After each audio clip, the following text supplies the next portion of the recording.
l'invité du matin. Bonjour Elisabeth Noir. Bonjour Nicolas. Ce matin, vous recevez Sonia Baquès. Sonia Baquès, la présidente de la province Sud, bonjour. Bonjour. Merci d'accepter notre invitation pour revenir sur les réunions que vous avez tenues ces dernières semaines avec les loyalistes. Alors, la dernière, c'était hier soir à l'amphi 400 de l'UNC. Très très grosse affluence. Ça veut dire quoi? Que les Calédoniens sont inquiets, qu'ils ont besoin d'informations, qu'ils ont des interrogations? Oui, effectivement, hier, l'amphi était archi plein. Il y a des gens qui n'ont pas pu rentrer, j'en suis navrée. Effectivement, les gens ont besoin d'informations et puis il y a un réel ras-le-bol. Ras-le-bol de cette prise d'otage qu'on subit depuis plusieurs semaines. Ras-le-bol de ne pas savoir si demain ça sera encore bloqué et quelles seront les réactions de l'État, de nous, les loyalistes, et puis des Calédoniens en général. Oui, on a senti dans le public une certaine ébullition, mais il y avait aussi les dossiers d'actualité dont vous avez parlé, avec notamment bien sûr le point sur la reprise de Valais NC. C'est un vrai sujet, on sent que les gens sont intéressés, sont inquiets là aussi. On en est où? Parce qu'il y a plusieurs propositions, il y a des discussions en cours avec qui? Qu'est-ce que vous pouvez nous dire sur la reprise de l'usine aujourd'hui? Non, il n'y a pas plusieurs propositions, il y a une seule offre qui a été déposée. Ensuite, il y a eu de la part des indépendantistes des propositions diverses et variées, la dernière étant que 100% reviennent à la Calédonie. Alors on était à 5, je rappelle que la SPMSC, la société qui détient l'actionnariat des 3 provinces, détenait 5%. Aujourd'hui, les indépendantistes demandent 100%. Bon, on sait très bien que, évidemment, on n'a pas le premier franc pour faire tourner cette usine. Mais au-delà de ça, c'est vrai que ce dossier-là, c'est un dossier politique. Je l'ai dit, c'est un peu le bac blanc de ce qui va se passer pour le référendum. Il y a de notre part une volonté de ne pas céder à l'intimidation, à la violence, mais en même temps de continuer à ouvrir la porte du dialogue. C'est-à-dire que aujourd'hui, on a chez les indépendantistes des gens qui veulent discuter, on en a d'autres qui sont dans l'idéologie et qui veulent la fermeture de l'usine. Je pense qu'on a intérêt à continuer à essayer de trouver des solutions. La date du 12 février, c'est pas forcément une date butoir, il peut se passer d'autres choses, enfin la date peut être repoussée. Où vous mettez en place déjà toute la procédure pour éventuellement arriver à une signature ferme à cette date-là?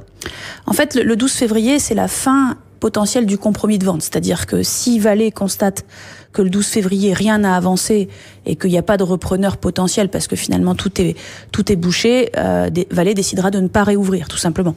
Vous savez qu'il y a plusieurs milliards de montants pour refaire partir l'usine. Valais ne veut pas faire repartir cette usine s'il n'y a pas un repreneur. Donc le 12 février, potentiellement, si rien n'a avancé, Valais peut décider de tout arrêter. Par contre, si les choses avancent, la date du 12 février n'est pas une date définitive. C'est-à-dire que la procédure peut continuer jusqu'au mois de mars, jusqu'au mois d'avril, le temps d'avoir toutes les autorisations. C'est pour ça que, encore une fois, nous, on avance parce que c'est indispensable, sinon l'usine va fermer. Donc c'est pour ça qu'on a engagé la procédure qui donnera lieu à une autorisation de l'Assemblée de province pour la vente de cette usine. Mais en même temps, on continue à dialoguer avec ceux qui le veulent bien. Parce que je rappelle que pour dialoguer, il faut être deux. Et quand on veut dialoguer, on peut pas dire c'est ma solution et rien d'autre. Je crois que quand on décide parce que j'entends dans les déclarations des indépendantistes, on veut dialoguer, mais on veut pas de Trafigura, on veut pas de Beurrier, on veut pas de Premier Ressources, on veut rien, mais on veut notre proposition à nous. Ça peut pas marcher comme ça. Et il y en a avec lesquels vous pouvez discuter, avec lesquels il y a des contacts chez les indépendantistes? Oui, bien sûr, il y en a avec qui on peut discuter, il y en a avec qui on discute, mais le problème c'est qu'on a l'impression qu'au final, ceux dont la position devient publique, c'est ceux qui ne veulent pas essayer de trouver un consensus. Le principe du consensus, c'est de dire que chacun fait un pas vers l'autre. Si c'est pour dire à chaque fois qu'on se voit, non mais c'est cette solution, enfin c'est notre solution et rien d'autre, sinon on va bloquer. Enfin encore une fois, je l'ai dit, on est dans les prémices de ce qui va se passer pour la sortie de l'accord de Nouméa. Si la réponse, quand on n'est pas d'accord, c'est de dire on casse, on frappe, on est violent, c'est ce qui s'est passé à Bélep, à Marais, et c'était pas entre loyalistes et indépendantistes. On dit on exclut, on vire, on casse, mais c'est ça la société qu'on veut. Moi, c'est pas la société que je veux. Alors effectivement, on a des désaccords. Effectivement, on peut discuter, mais on discute en écoutant l'autre. Et là, je crois que malheureusement, c'est pas le cas pour tout le monde. Les loyalistes avaient proposé la réunion d'un comité destinataire, enfin souhaité la réunion d'un comité destinataire pour essayer de régler ce problème de l'usine du Sud. Ça peut être une solution selon vous? Et est-ce que vous avez des réponses favorables éventuellement sur cette proposition? Évidemment que c'est une solution parce que on a effectivement demandé un comité des signataires. Pourquoi ? Parce que l'accord de Nouméa avait été signé pour 20 ans. On a décidé les uns et les autres de dire on va au deuxième référendum et donc l'accord de Nouméa se poursuit plus ou moins. Mais les indépendantistes disent nous on considère que l'accord de Nouméa continue, on va demander un 3e référendum puisqu'il est prévu dans l'accord de Nouméa, mais par contre on respecte rien d'autre de l'accord de Nouméa. Ça peut pas marcher comme ça. Soit on est dans l'accord de Nouméa, soit on est dehors de l'accord de Nouméa. Si on est dans l'accord de Nouméa, on considère que les accords de Matignon et l'accord de Nouméa ont été signés pour la paix. Soit on veut la paix, soit on veut pas la paix. Ce que les indépendantistes ont fait jusqu'à présent, la violence, les blocages, cassés, etc., c'est pas dans l'accord de Nouméa. Et 2, refuser le dialogue dans le cadre de ce dossier-là qui pose problème, c'est être en dehors de l'accord de Nouméa. Donc s'ils sont en dehors de l'accord de Nouméa, il n'y a pas de 3e référendum, c'est qu'on est sorti. Il faut à un moment donné être clair dans ses positions. Et aujourd'hui, les indépendantistes sont pas clairs. Ils disent, on veut pas discuter tant qu'on n'a pas trouvé de solution sur l'usine du Sud. Mais on trouvera pas de solution sur l'usine du Sud si on discute pas, hein. Donc, je crois qu'à un moment donné, il faut dire les choses. Autre sujet d'actualité sur lequel les Calédoniens s'inquiètent, c'est bien sûr celui de la SLN. On a appris hier que le gouvernement avait donc rejeté l'arrêté qui devait autoriser l'exportation de 2 millions de tonnes de minerais supplémentaires. C'est un coup dur tout de même pour la SLN. Oui, c'est vraiment le dossier de la SLN est vraiment très inquiétant parce que la situation financière de la SLN est très grave. Et que dans le plan de sauvetage de la SLN, qui comportait 3 volets, les 3 volets sont importants. Et le volet des exportations est tout aussi important que les autres. Et ce qui s'est passé au gouvernement est incompréhensible. Vous savez, en 2019, donc il y a même pas 2 ans, le gouvernement présidé par Philippe Germain a accordé 4 millions de tonnes d'export, sans aucune condition, sans rien demander à Eramet, sans rien exiger à la SLN, rien, 4 millions de tonnes, comme ça, cash. Pourquoi ? Parce qu'il y avait les élections juste après. Et puis là, d'un coup, Philippe Germain se trouve une âme de grand défenseur de l'intérêt de je ne sais pas qui d'ailleurs, parce que finalement c'est l'intérêt de personne, en exigeant des choses absolument impossibles que même le conseil d'administration de la SN ne pourrait pas décider lui-même. Donc c'est n'importe quoi. Tout ça pourquoi ? Tout ça pour prouver que lui seul était capable de gérer les situations. Donc ce qui s'est passé hier, avec le refus par les indépendantistes, mais auquel on s'attendait de ces exports, et le refus de Philippe Germain qui a amené au refus au global de ces exports, est extrêmement grave parce que ce volet-là du sauvetage de la SLN était indispensable et que donc concrètement, si Philippe Germain s'entête dans cette position-là, eh bien la SLN va aller dans le mur. Alors, hier soir, lors de cette réunion, à laquelle, encore une fois, il y a une très très forte affluence, il y a eu beaucoup de questions sur le rôle, l'attitude de l'État et beaucoup d'inquiétudes sur l'ordre public. Qu'est-ce que vous pouvez répondre aux gens qui s'interrogent aujourd'hui ? Et vous-même, est-ce que vous estimez que l'État en a fait assez ? On l'a dit à plusieurs reprises, jusqu'au 2e référendum, l'État nous a complètement abandonnés. Il a été un vague greffier de l'accord de Nouméa à mettre en place les conditions du vote au référendum, etc.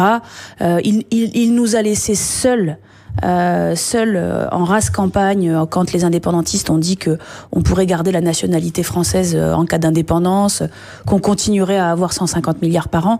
L'État a été d'un silence absolu et nous a abandonnés.